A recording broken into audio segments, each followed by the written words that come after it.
Namaste. Knowing Wrongness. This presentation focuses on one strand of my research into the approach, methods, and outcomes as a typographic designer based in London to form the basis of a practice-based PhD at RMIT in Melbourne, Australia. The question I'm asking is how can a knowing wrongness of typographic experiment and print processes lead to new forms within typographic practice? With designers using the same tools, visual references, and production techniques, how can any new work contain elements of bespokeness and creativity? Can ugly and beauty exist at the same time? The advance of readily available technology and the general awareness of graphic design over recent years has enabled anyone with basic software knowledge or little training to be competent at creating a piece of visual communication. Designers and non-designers throughout the world are all using the same easy-to-use software and have access to the same new fonts. Work lifted and regurgitated from blogs with little or no context can lead to a uniform blandness, with everything looking the same after a while. The individual hand of the graphic designer has been replaced by the digital cut-and-paste generation, with any idea of bespokeness or individuality in danger of being lost. In this millennium, a world of post-postmodernism, there seems to be an overall drive for perfection within design and production, with better and better typefaces being produced, combined with higher and higher resolution images printed on modern, cleaner, more accurate presses, with overall less and less human intervention. Clean is the norm. Graphic design has certainly entered mainstream culture. Here we see a contemporary coffee shop, The Commission, at London Heathrow Airport, clean, minimal, on the high street. With typography being at the heart of what I do, the choice of a typeface is a key factor. We had a question earlier on. The history behind the font, its visual appearance, and the feeling or emotion that this conveys are all of equal importance. Contemporary typeface design, in terms of technological advances and drawing quality, has reached not only the highest quality, but the largest choice. But why do I struggle to use these new fonts? Certainly the fact that they are perfect, with a machine-like quality lacking the idiosyncrasies present in hot metal composition, is certainly a factor. And using them straight out of the tin almost feels too easy, as if the designer doesn't have much to do. The hand of the type designer might be visible, but what about the hand of the graphic designer? Is this now being lost? My recent work as a practicing designer in London reacts against this contemporary backdrop, intentionally setting myself apart from the mainstream in order to create work that is original, with evidence of the designer's hand both as manual and digital manifestations. Using type design software the wrong way, or software developed for other uses, coupled with a system-driven art practice approach, has in some part led to a new way of thinking about graphic design and its production. At first glance, this double-page spread looks like a normal, straightforward, well-considered book made to certain high standards. But when we zoom in, you might notice, maybe on this screen you might not, that the typeface is in fact two typefaces, alternating between each other. We have Palatino by Herman Zapf and Trump Medieval by George Trump. If you look at the R's in territory and the D's in addresses, you will see that they're ever so slightly different. This can be done relatively easily by making a hybrid font that uses the contextual feature in OpenType to automatically alter the font when typeset. These interruptions are a recurring theme in my practice.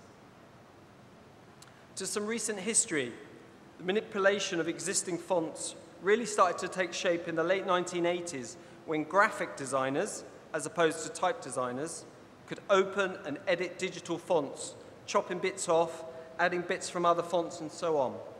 Layered punk new wave typography was in its heyday with the influential book Typography Now, The Next Wave, edited by Rick Poynter, published in 1989. Max Kisman created Fedoni in 1991, which was a mix of Bodoni and Futura. Prototype by Jonathan Barnbrook in 1995 is another combination of a sans and a serif in upper and lower case. Fuse in 1992, with Neville Brody and John Rosencroft's experimental publication on fonts and typography, showcased and distributed experimental, illegible, conceptual typeface to a wide desktop publishing audience. In 2013, I conceived Megafont, which is a typeface made up of 52 different typefaces, each unique for uppercase and lowercase characters, all being of a similar grotesque. This was a reaction to the number of sans serif fonts being made that was so similar to each other. Why choose one when you can choose them all? Megafont was made for a publication, Manarg, by David Berridge, published by X Marks the Box Ship in London, described as a jumbled exercise in reading about writing and writing about reading. Aligning each letter to the X height gave the typeface some kind of uniform evenness that in turn contrasts with its wrongness in ever so slightly different microspaces of weight, character shapes, ascenders and descenders.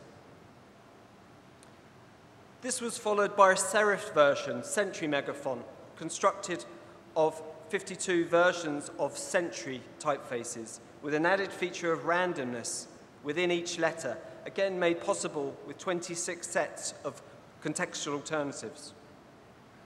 So if you look, the T's are different in the example. These megafonts and their various incarnations and reincarnation bring a certain unequal, uneven, and unresolved texture when used. Ooh.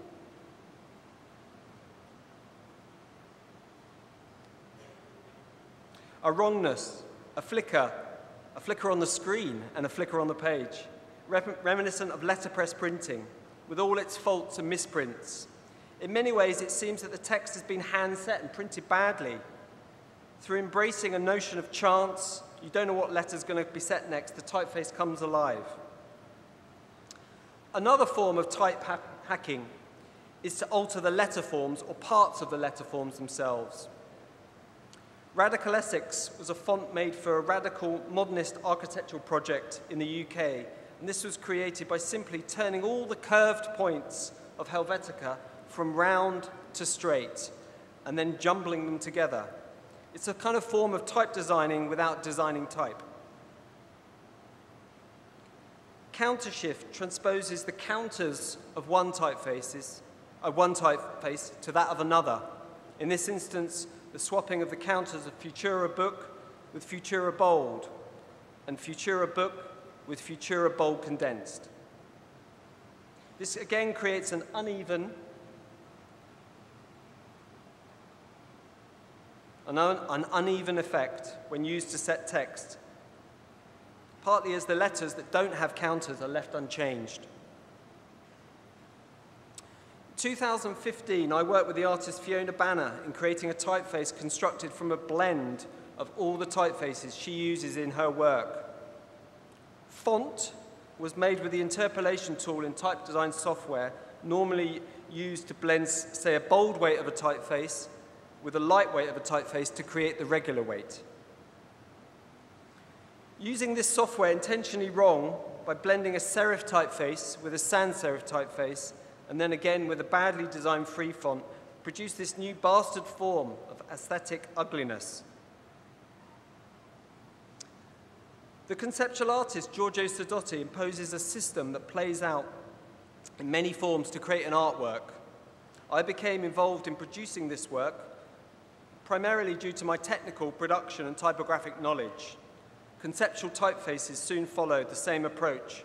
This font is called Heidi, or Hyde, which is a font with letters within letters. The first line shows an A within an A, which is simply an A, followed by a B within an A, and so on. And again, this font would have 26 variations. Split Swiss, simply a font called Swiss, and it's split in half. Roll font, a font rolling round a cylinder. These typefaces, strong in a systematic approach, are often legible, in many ways all wrong. However, they've created a new way of making fonts, that of a system playing out. Rather than designing particular aesthetic letter forms, the font is created through the design of a framework that is then rolled out. Writing, Illuminating and Lettering by Edward Johnson, first published in 1906, talks about the skeleton form or essential form of a letter. Recent online parametric type design software, such as Prototypo, uses this method as the basic form for the creation of do-it-yourself typefaces. Even a relatively monolinear sans serif, such as Accidents Grotesque, has undergone very small adjustments to every curve to form its character and produce an even rhythm when set as words and sentences. I became curious to see if I could reverse this process and theoretically redraw the skeleton of existing fonts, which of course never really existed. I think you can just see the magenta line is the skeleton drawing of Accidents Grotesque. I was interested in erasing the optical alterations that have been made to sans serif typefaces, but still retaining the original skeleton shape of the design.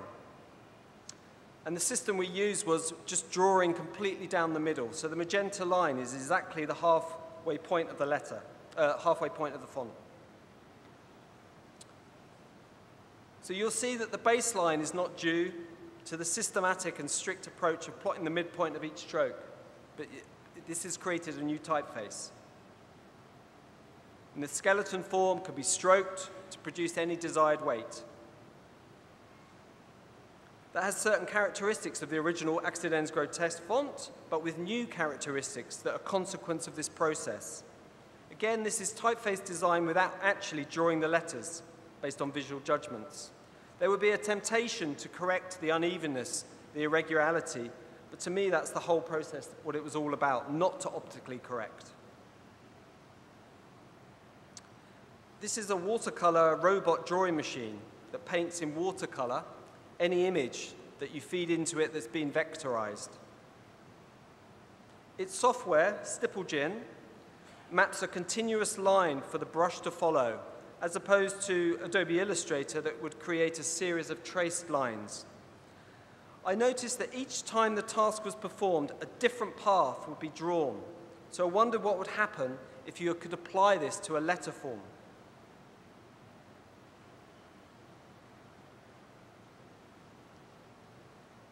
So the software is creating the letter A as a continuous path. Each time there's a different path. Each time there's a different letter A.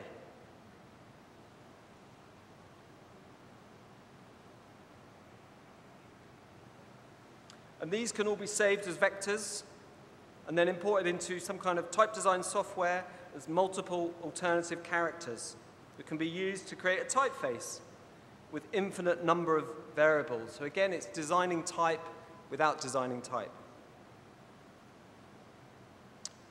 Mimeographica Alphabetica was an exhibition at the Whitechapel Gallery in 2014 and was the result of a series of workshops exploring the possibilities of stencil lettering systems and mimeograph printing, which is in itself a form of stencil duplicating. Here, I drew through both the uppercase stencil and lowercase stencil at the same time to create this abstract font. The letter forms were cut by hand as paper stencils, printed on basic stencil duplicator, and shown with the printer as part of the overall installation.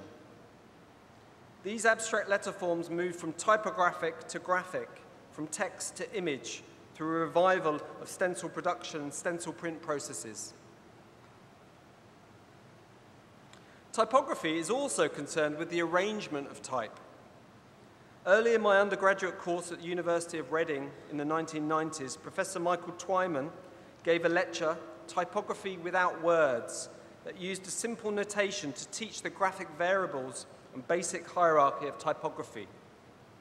Through examples of different combinations of lines using X's, zeros, and I's with varying space, typography was simplified into abstract graphic forms and began to make sense to me the use of both positive and negative space to create structure, hierarchy, and meaning.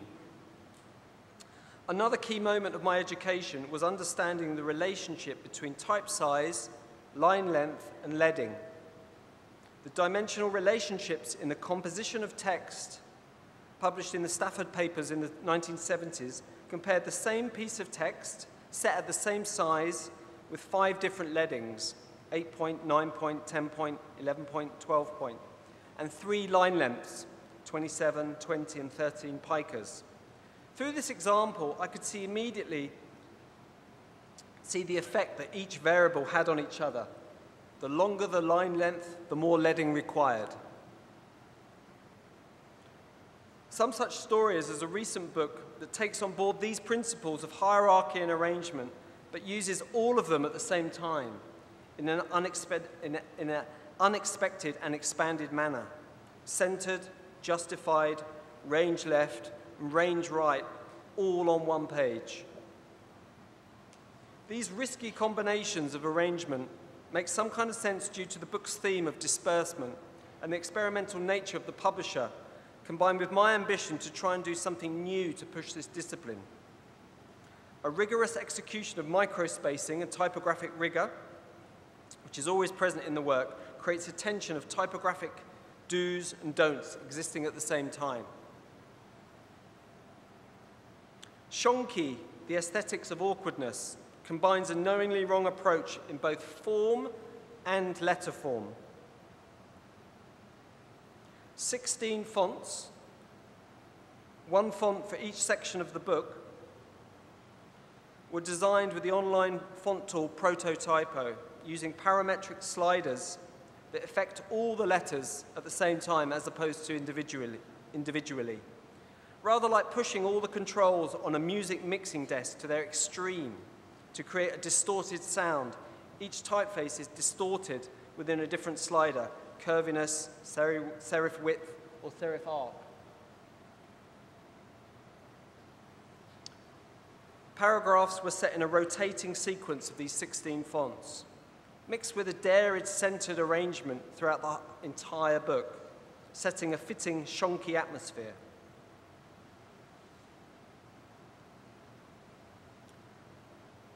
My unrelentless strive to create bespoke and unique outcomes, both in terms of form and letter form, through unconventional methods of process and production, coupled with a consistently, inconsistently, knowingly wrong approach, is an alternative to the now so-called cafe normal of graphic design. Thank you very much.